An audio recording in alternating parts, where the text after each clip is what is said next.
मेरी पिछली वीडियो में आपने देखा होगा कैसे मैंने क्रॉस किया एक बॉर्डर वियतनाम और चाइना के जो बीच फ्रेंडशिप ब्रिज था, उसको क्रॉस करके मैं पहुंच गया चाइना के अंदर। और चाइना से मैंने पोर्ट से ली मैंने एक बस ने मुझे पहुंचाया नैनिंग सिटी। और नैनिंग सिटी पहुंचने के बाद मैंने एक लड़की से पूछा रास्ता, तो उसने मुझे दिखाया रास्ता उसने ऐसा दिखाया कि कुछ अगर आपको लैंग्वेज आती हो वहाँ पे तो आप इजीली खुद भी जा सकते हैं, लेकिन मुझे लैंग्वेज का इशू था। तो मैंने किसी से पूछा और उसने मेरी हेल्प की। पास में ही एक मेट्रो स्टेशन था बस स्टेशन के, वहाँ से मैंने मेट्रो से ली टिकट। मैं फिर मेट्रो में बैठ गया। 3 से 4 स्टेशन के बाद आप देख सकते हैं, फिर वो 3 से 4 स्टेशन के बाद मैं निकला नैनिंग रेलवे स्टेशन के पास। मेट्रो स्टेशन का एक स्टेशन है, वहाँ से निकल के मैंने एंटर किया है। देखो सिक्योरिटी कितनी ज़्यादा है और कितनी भीड़ है। अभी नैनिंग स्टेशन में, और मेरी ट्रेन है कल 12 बजे की, 12:30 की ट्रेन है, और जो मुझको पड़ी है 270 के आसपास की, 270 येन के आसपास। नैनिंग से बीजिंग की ट्रेन है ये। मैं अभी रेलवे स्टेशन में हूँ नैनिंग के। टिकट लेने के लिए मुझे ज़्यादा लंबी लाइन में नहीं लगना पड़ा, मुझे झट से ही टिकट मिल गई। और हाँ, लेट्स वीपीएन काम करता है चाइना में। आपको वहाँ कोई भी नहीं बताएगा कि कौन सा वीपीएन काम करता है, क्योंकि वहाँ लॉ कुछ ऐसा है, वहाँ पे वीपीएन अलाउड नहीं है। पर लेट्स वीपीएन बहुत बढ़िया है।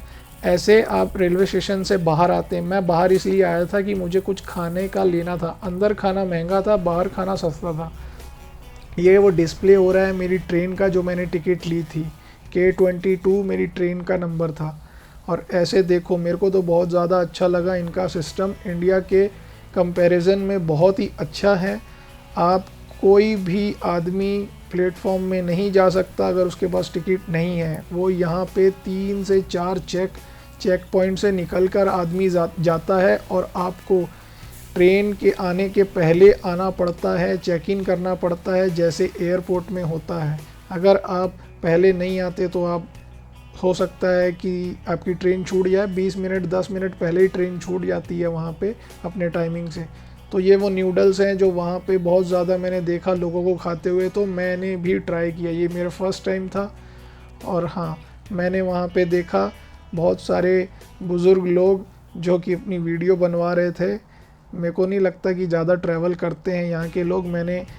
जिसने मेरी मदद की, मैंने उससे पूछा क्या उन्होंने कहीं ट्रैवल किया है, तो उसने कहा कि नहीं, मैं उनके पास तो पासपोर्ट भी नहीं है। पर वो डॉक्टर हैं जिन्होंने मेरी एक हेल्प की टिकट लेने में, वो डॉक्टर है और उनके पास पासपोर्ट तक नहीं है। वो ज़्यादा यहाँ लोग, ज़्यादातर जो लोग हैं ज़्यादा ट्रैवल नहीं करते। और फिर मैं निकल गया, मेरा भी क्योंकि टाइम हो गया था ट्रेन का, मैंने भी ऐसे चेकिंग मेरी भी की। उन्होंने पासपोर्ट से चेक किया, मेरी पासपोर्ट ही मेरी आईडी थी वहाँ पे।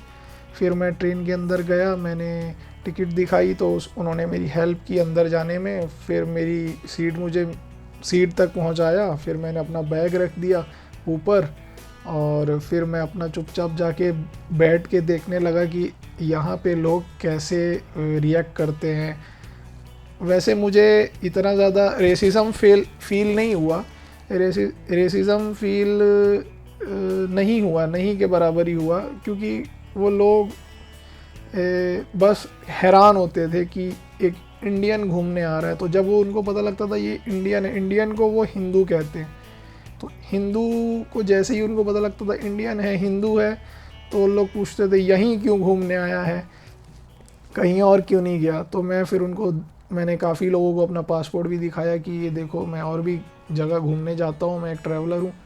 तो फिर वो कहते थे ऐसे कैसे करके, मतलब। फिर ट्रेन वहाँ से निकल गई, और ट्रेन जब वहाँ से निकली तो रास्ते में मुझे जो दृश्य दिखाई दिए वो कुछ ऐसे हैं। और कहीं पहाड़ आ जाते थे, कहीं सुंदर से गांव आते थे। मैंने एक चीज़ देखी कि चाइना ने बहुत ही ज़्यादा अच्छी से अपनी चीज़ों को संभाल के रखा हुआ है। तो किसी ने मुझे फल, देखो ये फल है, एक टाइप का फ्रूट है, ऑफ़र किया। तो ये ग्रुप आया अचानक से, एक स्टेशन में ट्रेन रुकी तो वहाँ से बहुत सारी लेडीज़ और जेंट्स चढ़े और उन्होंने गाना बजाना चालू कर दिया वहाँ पे। और फिर एक पुलिस वाले ने आके इस लेडी को रोका और इनको चुप कराया, तब ये जाके चुप हुए, नहीं तो ये इन्होंने पूरा जैसे भजन कीर्तन होते हैं वैसे एंजॉय कर रहे थे ये सब के सब। फिर क्या बस फिर वहाँ पे हाँ ये वहाँ का जो कंडक्टर होता है यानी कि टीटी जो होता है वही साफ़ सफाई भी उसी का जिम्मा होता है, साफ़ सफाई भी टीटी ही करता है और टिकट चेक भी टीटी ही करता है और स्टेशन आने से पहले अनाउंसमेंट भी टीटी ही करता है। और ट्रेन के अंदर मुझे खाना पीना सब मिला और एक ट्रॉली, जैसे एयरप्लेन में ट्रॉली लेके आते हैं वैसे ट्रॉली लेके वो आते थे और उनसे आप बाय कर सकते हो। ज़्यादा महंगा नहीं था, ठीक ठीक था। और मैंने यहाँ पे फिर मैं बीजिंग पहुँच गया। ये जो आप रात को ये जो दिख रहा है आपको एक टावर, या आईफिल टावर की कॉपी है और ये बीजिंग यहाँ पे आ चुका है।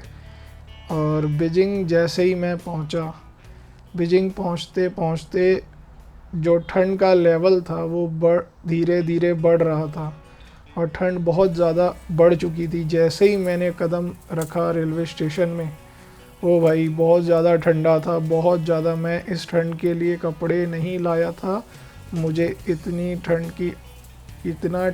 ठंड होगी मुझे ये आइडिया नहीं था। तो सबसे पहले मैंने सोचा कि कहीं जाके कपड़े पहने जाएं। मैं सिर्फ इंडिया से इनर वेयर लेके गया था, तो फिर मैंने झट से इनर वेयर पहन लिए।